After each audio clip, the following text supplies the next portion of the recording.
Hi guys, welcome back to the channel. And we're going to be doing something a little bit different today. But before we get started, let me ask you, have you guys ever gotten into a debate or a conversation and compared and talked about which movie was scarier? It didn't matter if it was, new or if it was old. You guys just wanted to see and talk to somebody about which one was scarier. Well, this is what this video is going to be about today. So we have two movies. Okay, we have 1973, The Exorcist, and then we have 2017, Stephen King's It. So we're going to compare them, and we're going to see which one is scarier. And then after the video, I want you guys to comment and let me know which one do you think is scarier. Alright, so let's get started. Okay, so with The Exorcist, coming out in 1973, this movie grossed so far today $232,409,000.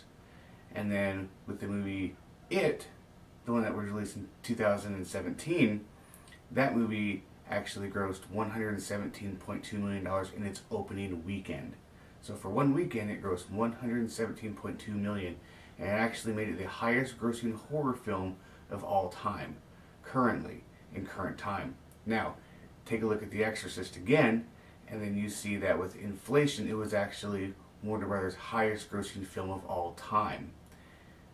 Now, if you take away Warner Brothers and just have The Exorcist by itself, with inflation, of course, being how money was back in 73 versus how it is now in 2018, with the inflation, The Exorcist is actually the highest grossing rated R film of all time, surpassing movies like, obviously, Stephen King's It, Silence of the Lambs, and all of those other award-winning films, horror films at that.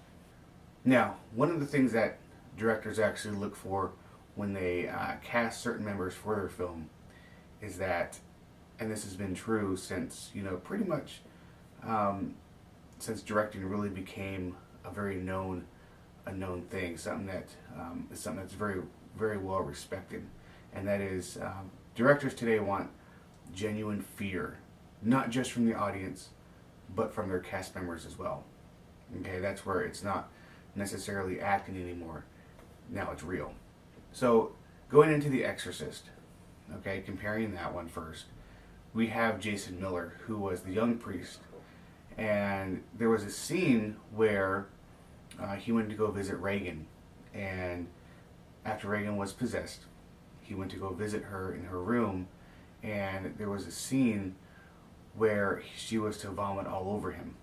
And with how the mechanism was and what was used to protrude the vomit towards him, the straw actually misfired, and it was to hit him in the chest rather than in the face.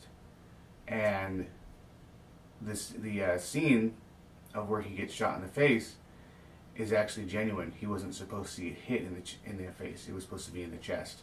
And in an interview he later had, he said that he was actually very angered by that mistake, which means that also that his shock and reaction to that vomit hitting him in the face was real. So in the movie The Exorcist as well, Linda Blair did not actually do the voice of when she was possessed. It was done by Mercedes McCambridge, and she actually had a very certain technique that she had down. She would drink raw eggs, and she would chain smoke heavily, and she even gave up sobriety and actually went back to drinking whiskey because it altered her voice. And one thing that she did was that she even bound herself to a chair, and she did the voice of the demonic Reagan inside the chair, and she had herself strained to the chair, and she was struggling. And this is something that William Friedkin, the director, actually scared him, and it even scares him till this day for what he witnessed and with the technique that she used to accomplish this voice technique.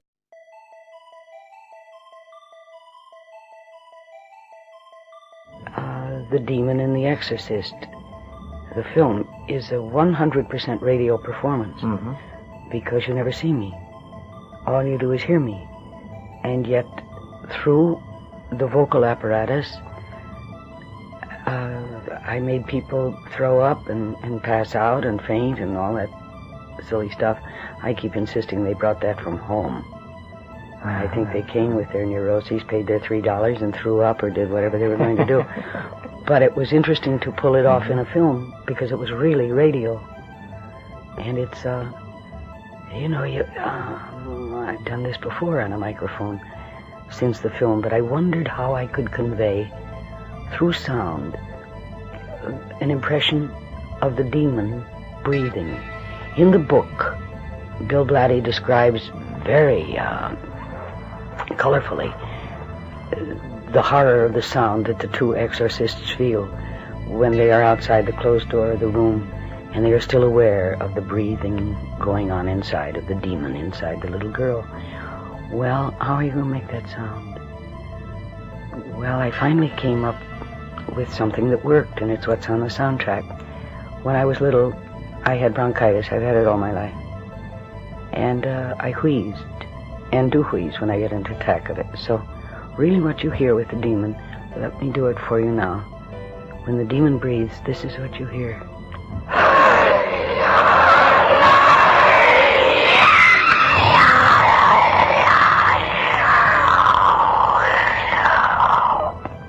And all it is bronchitis.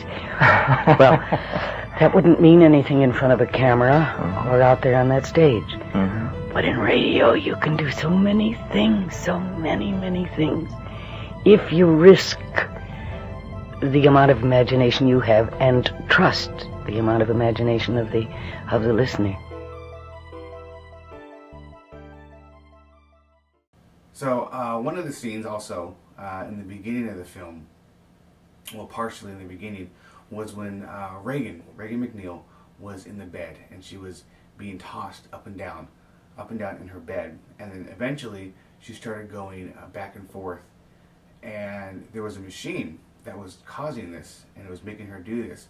And before the filming had started, Linda Blair's parents actually had to sign a form saying that some of this filming and these filming techniques and these machines can cause permanent damage to your daughter, and they had to get written consent saying that she's allowed to use these. And the machine that was being used to flop her back and forth in the bed is actually real, and it caused her permanent back problems that she still actually has till this day. But that's how, directors wanted it to be, is that they wanted this to be real. He wanted it to be genuine. And in another scene with Ellen Bernstein, after she goes into Reagan's room, when you see all that debris flying everywhere, Ellen Bernstein, Chris McNeil, Regan McNeil's mother, was thrown to the floor, and that was another mechanism, another machine that did this to her. And even she suffered permanent back problems after that scene was done, and even till this day it still gives her problems as well. And it's just another example of what the director wanted. He wanted everything to be real, genuine, and basically a portion of the acting would stop at that point and then eventually regain at another point. So now, putting The Exorcist aside, we have It. And It, with It, Andy Muschietti, the director, he wanted this to be genuine as well, okay? Because now, you're now working with children, is what he was doing. And children are obviously very easily scared sometimes. And even if they're actors or not, they still can be easily provoked when it comes to fear.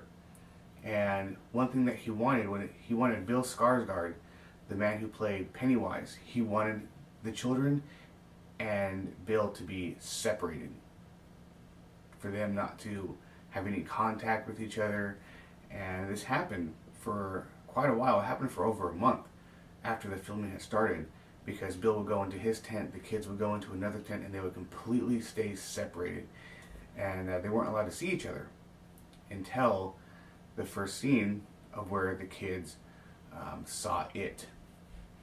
And there's like an interview with the kids that's saying that they were actually very excited. They knew that, you know, he was going to be scary, and even the adults that were on the set verbally warned the kids. And when it came time for the scene, this is the scene where Eddie had fallen through the second floor, and it had come out of the fridge all tangled up. And his reaction, Eddie's reaction, was actually very genuine, and because this is the first time that they have ever seen him, and these kids were absolutely terrified, and some of these kids even had developed a fear of clowns after this film was made.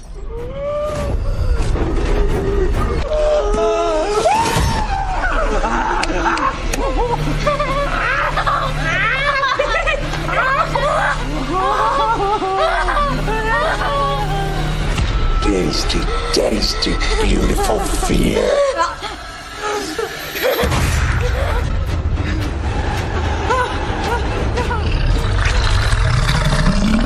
Come on. Ready? No! No! Oh, thank fuck. Where's Eddie? Eddie!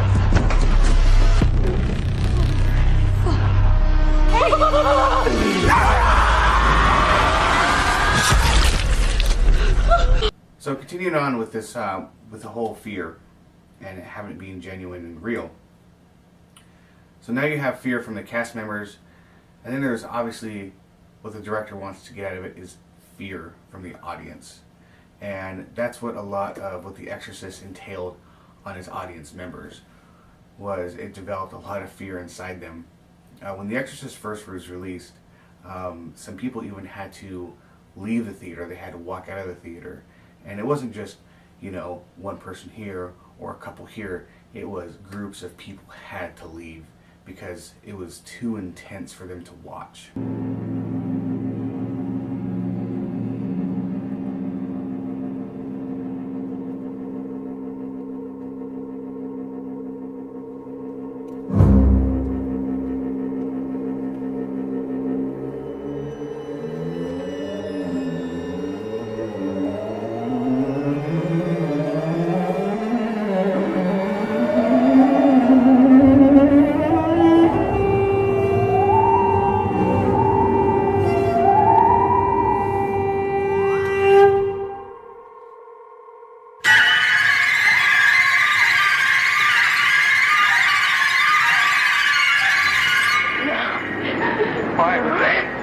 I'm not going back in there. I have a friend in there alone, and I don't want to leave her in there alone. I'm not standing here shaking for nothing. How about you? It's very, very real. I don't like it. I want to go home. I want to see if it's going to make me throw up. Man, that is one of the most grossest movies in the world. I ain't never took my coat and hood it over my face like that. I thought it was very powerful. Just tore my mind. Terrible. But I just found it really horrible. I just had to come out. I couldn't take it anymore. People are extremely depressed by this.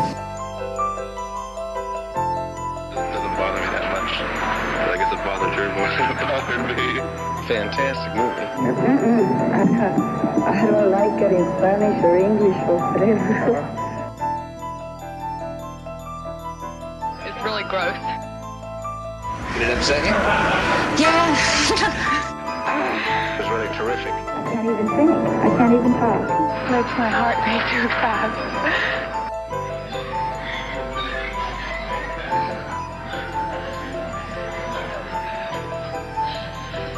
I've never in my life known a movie where people would faint. I mean, it's hard to make people faint.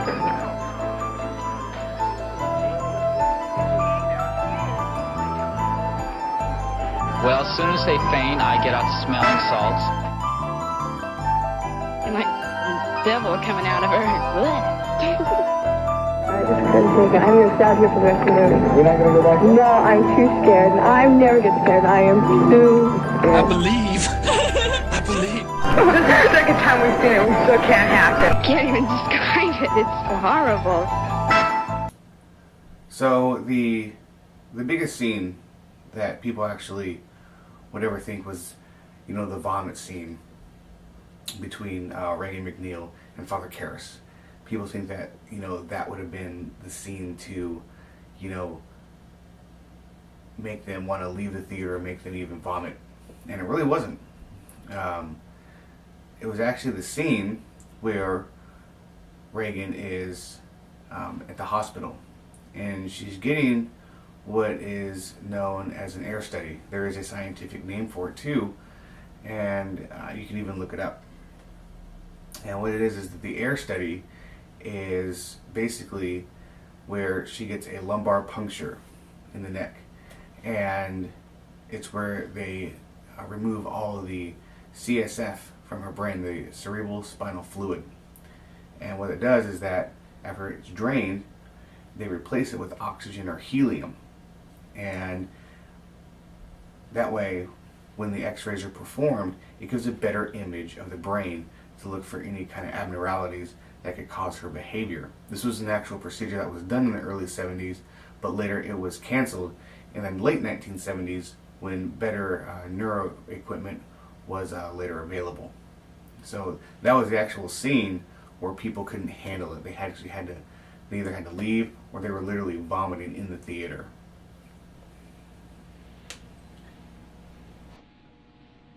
Okay, you're gonna feel some pressure here. Now, don't move.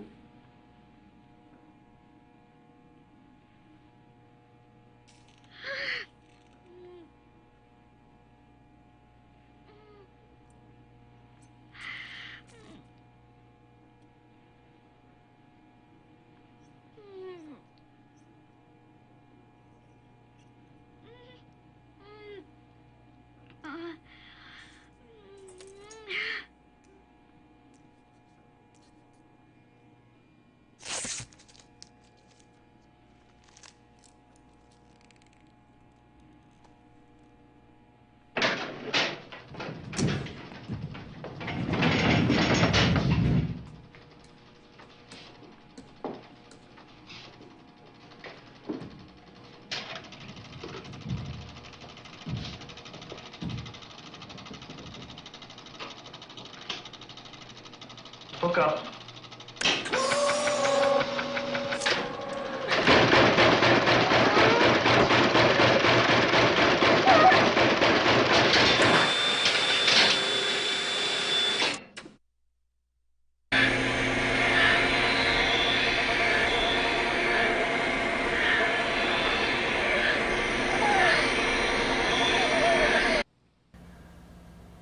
So when it comes to the genuine fear of the audience, there really wasn't a whole lot of research that was done on this. It was more like, you know, the night vision cameras inside the theater when people were watching the movie It, and it was, you know, with the grotesque images and everything like that, especially with dealing with children. I can see why people would really consider this to be one of the highest grossing horror films of all time. And a lot of it, that's what this portion would entail, was a lot of night vision cameras going on in the theater, and you can see their genuine reactions.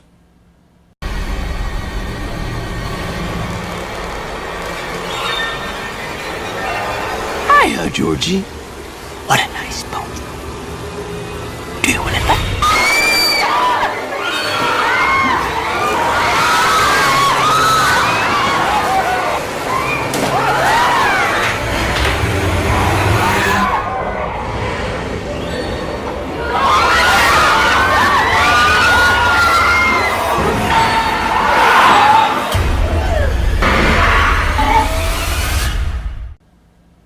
So one thing that does come with horror films is obviously popularity. Any film comes with popularity. How popular was it? What's the anticipation of this film? How bad do people really want to see it? And that's really what The Exorcist had, was it had tons and tons of popularity. So obviously in 1973, you know, we have a lot less theaters than we do nowadays. And people would literally wait in line for hours and hours to get tickets to see this film. And obviously this film set the bar high. I mean, it was one of the very first horror films to win an Academy Award. Now, the reason why I mentioned the number of theaters back in 1973 was Stephen King's It was actually had a record-breaking theater release. It was released in 4,103 theaters across the world, and that was actually record-breaking for almost any horror film. Was how many theaters it had reached and how many audience members it reached as well. And one thing that people actually really look at a lot is which movie had the better storyline. And with The Exorcist, it was obviously started off as a novel by William Peter Blatty, and his name is actually obviously with the movie itself, with the movie title. And his storyline was provoked by an actual exorcism that took place.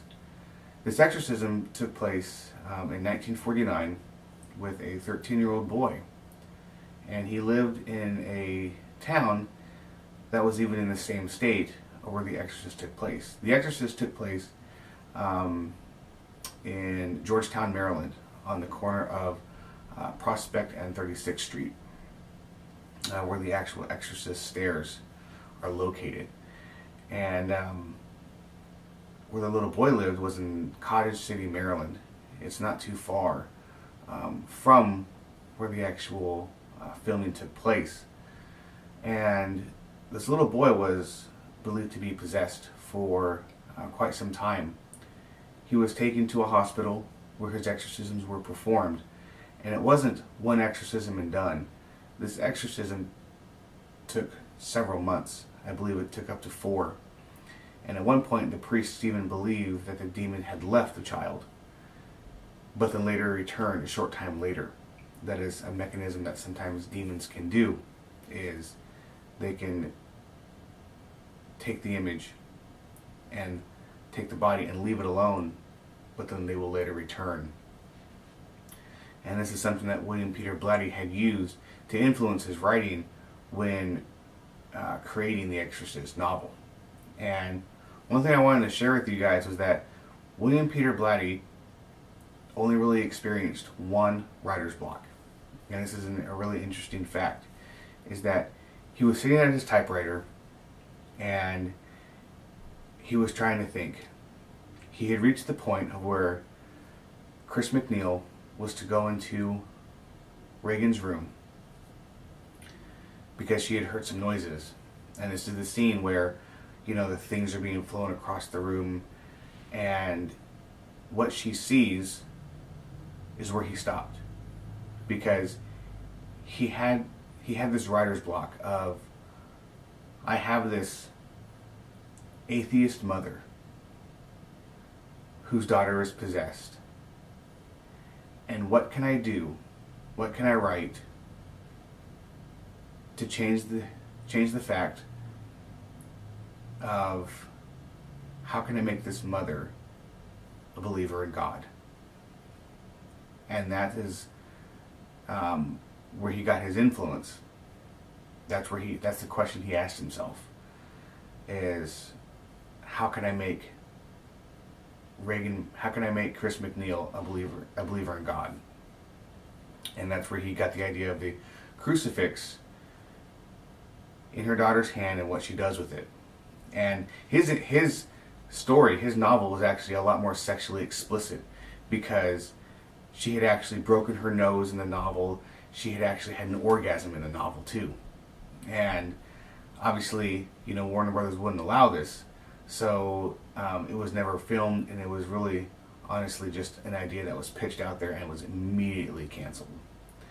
So, but then you have the backstory of Stephen King's It. So now we have the backstory of, or the storyline of Stephen King's It. Now, for this one, I look more at the graphic imaging of what the imagery did for the film. Okay, and one thing that I like to compare are like some of these major scenes, especially like with the rock war scene that they had in the film, And the one comparison in 1990 to the one in 2017 was, you know, it was like night and day. The cinematography, the language, it was so much better nowadays versus the one in 1990s, because obviously the miniseries was made for TV, so they obviously couldn't put that much explicit material in the film back then. Okay, so one thing I did like about this storyline as well was how clueless the parents were. The parents didn't really give a shit about the children, especially with the police officer, with the pharmaceutical technician, with, I mean, not Eddie's mom, because Eddie's mom was like, you know, fucking crazy. So, but I did enjoy how clueless the parents were, and basically how much they really didn't care.